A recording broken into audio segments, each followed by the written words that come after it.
Good morning friends, అందరూ ఎలా ఉన్నారండి? టుడే స్పెషల్ వచ్చేసి చికెన్ కర్రీ.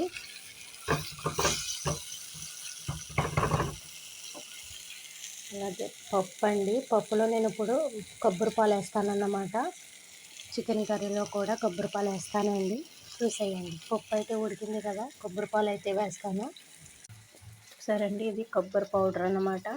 ఇందులో నేను ఒక స్పూన్ వేసుకున్నాను. వేడి నీళ్ళు అన్నమాట. ఇలా కలుపుకొని పప్పులో వేసుకోవాలన్నమాట అండి.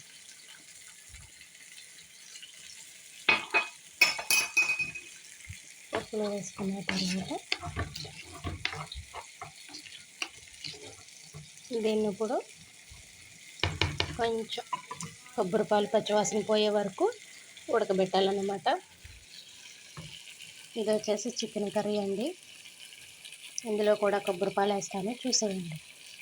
చికెన్లో నేను కొద్దిగా వాటర్ పోసుకొని దీన్ని దగ్గరగా అయ్యే వరకు ఉడికించుకోవాలన్నమాట.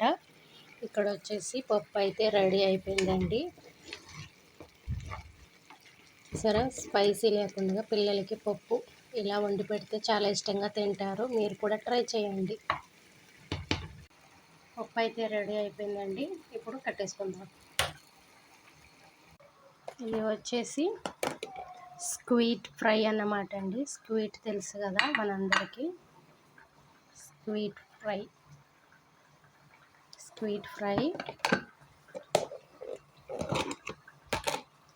అలాగే కాకరకాయ ఫ్రై అండి.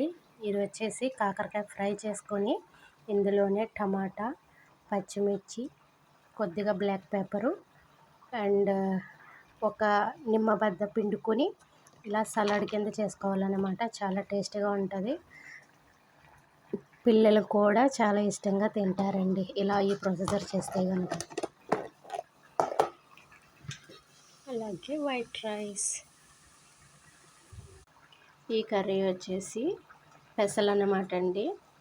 పెసలతో పప్పు వండాను అన్నమాట. ఇది స్పైసీ అన్నమాట. మా పిల్లలు స్పైసీ తినరు, సో వాళ్ళ కోసం నేను వేరేగా వండుతున్నాను అన్నమాట.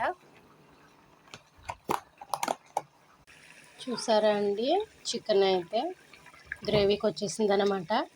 ఇప్పుడు మనము కోకోనట్ మిల్క్ పౌడర్ కలుపుకొని ఇందులో వేసుకుందామండి. మిల్క్ పౌడర్ అన్నమాట.